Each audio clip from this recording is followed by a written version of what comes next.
जब भी सत्ता का संघर्ष होता है तो नाम हस्तिनापुर का आता है। हस्तिनापुर किसके पाले में जाएगा, कौन बनेगा हस्तिनापुर का राजा, इसकी चर्चा अक्सर आपने बिहार के मामले में भी सुनी होगी। तेज प्रताप यादव अक्सर इस बात को रिपीट करते हैं कि वो अपने छोटे भाई को हस्तिनापुर की गद्दी पर बैठा करके ही दम लेंगे। हालांकि अक्सर आपने देखा होगा कि टकराव की स्थितियाँ भी होती है, लेकिन हम चर्चा इस बात की करने नहीं आए हैं। हम चर्चा करने आए हैं कि नीतीश कुमार के कब्जे में जो भारतीय जनता पार्टी के सहयोग से आज बिहार की सत्ता है, बिहार की गद्दी है, वो किसके पाले में जाएगी। ये एक यक्ष प्रश्न है जिसका जवाब सभी खोज रहे हैं। क्या नीतीश कुमार कुर्सी छोड़ेंगे? आसानी से तो नहीं छोड़ेंगे।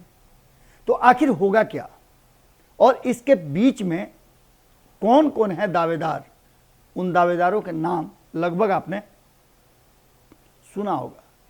एक तो सबसे प्रबल दावेदार तेजस्वी यादव हैं, जो कि हर पल नीतीश कुमार के लिए एक बड़ा चिंता का कारण और कहीं ना कहीं नीतीश कुमार को तकलीफ देते रहते हैं, भय पैदा किए रहते हैं कि कभी भी उनकी कुर्सी हथिया लेंगे।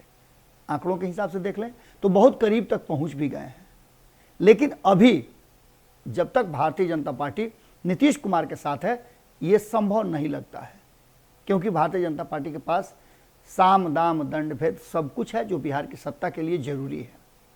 अब आगे की कहानी आपको बताते हैं। आपको याद होगा कि नित्यानंद राय पिछले कुछ दिनों से बड़ी चुप्पी साधे हुए हैं, लेकिन अचानक से नित्यानंद राय का नाम फिर से उछला है, और ये तब उछला है जब तेजस्वी यादव ने नित्यानंद राय को ये कहते हुए कहीं ना कहीं कटघरे में खड़ा कर दिया है कि वो लोकसभा चुनाव के बाद उनसे मिलने आए थे। ये कब हुआ था? तेजस्वी यादव ने 2015 की चर्चा की और उनका कहना है कि 2015 के आसपास में वो हमसे मिलने आए थे और मिल करके पार्टी में शामिल होने की बात कर रहे थे। इस बात को सुन करके आपे से बाहर हो गई भारतीय जनता पार्टी, और भारतीय जनता पार्टी ने तेजस्वी पर हमला शुरू कर दिया। लेकिन इसमें सबसे बड़ा घाटा किसका हुआ और कौन से राज खुले, तो आपको हम बता रहे हैं। इसके पूरे पुख्ता सबूत भी हैं कि भारतीय जनता पार्टी ने यह फैसला कर लिया है कि नीतीश को किनारा करके नित्यानंद राय को अब गद्दी सौंपी जाएगी और तेजस्वी यादव को टक्कर वही देंगे। तेजस्वी यादव को लेकर के भारतीय जनता पार्टी चिंतित जरूर रहती है कि तेजस्वी यादव कभी भी सत्ता पर काबिज हो सकते हैं और नीतीश कुमार के साथ सांठगांठ कर सकते हैं, लेकिन जो बातें उधर हैं वही बातें इधर भी हैं। इन सारी बातों को लेकर के तेजस्वी यादव ने जैसे ही नित्यानंद राय का नाम लिया तो एक तरफ कान खड़े हो गए नीतीश कुमार के, तो दूसरी तरफ भारतीय जनता पार्टी ने तो साफ घोषित कर दिया कि नित्यानंद राय का नाम तेजस्वी यादव इसलिए ले रहे हैं कि वो मुख्यमंत्री के कैंडिडेट हैं। सुनिए, इस पूरे मामले पर आधिकारिक प्रवक्ता हैं डॉक्टर राम सागर सिंह, जो अपनी पार्टी के आइडियोलॉजी को सबके सामने रखते हैं। उन्होंने क्या कहा है इस पूरे मामले पर। पिछले लोकसभा चुनाव में बिहार की जनता ने आपके नेतृत्व में लड़ने पर आपको शून्य पर आउट कर दिया था और नित्यानंद राय जी के नेतृत्व में एनडीए को 40 में से 39 सीट पर जिताया था।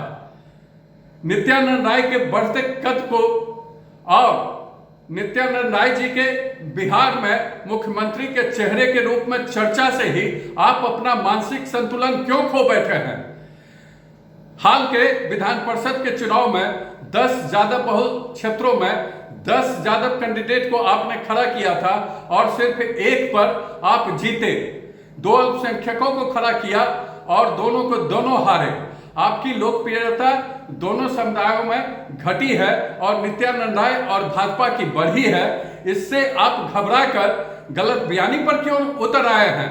आप अपना मानसिक संतुलन क्यों खो बैठे हैं? जो सबसे बड़े दल का मुखिया बना हो बिहार का और केंद्र में सरकार, बिहार में सरकार, तो आपकी पार्टी में जाने का क्यों वो सोचेंगे? गलत बयानी बंद करें और अपना दिमाग का इलाज करवाएं। अगर ये वीडियो पसंद आई और वह बिहार के राजनीति और बिहारियत से सरोकार रखेनी तो सब्सक्राइब बटन दबा के चैनल के सब्सक्राइब कर ली। ओजे एगो घंटी बा, ओकरा बटन दबा देला से कुल सटीक और मारक खबर रुआ मुफ्त में मिल जाई। अगर रुआ पत्रकारिता के हमनी के नया प्रयोग में सहयोग कर चाहतानी तो ज्वाइन बटन दबा दी। पेटीएम नंबर नोट कर ली 9386816700। धन्यवाद।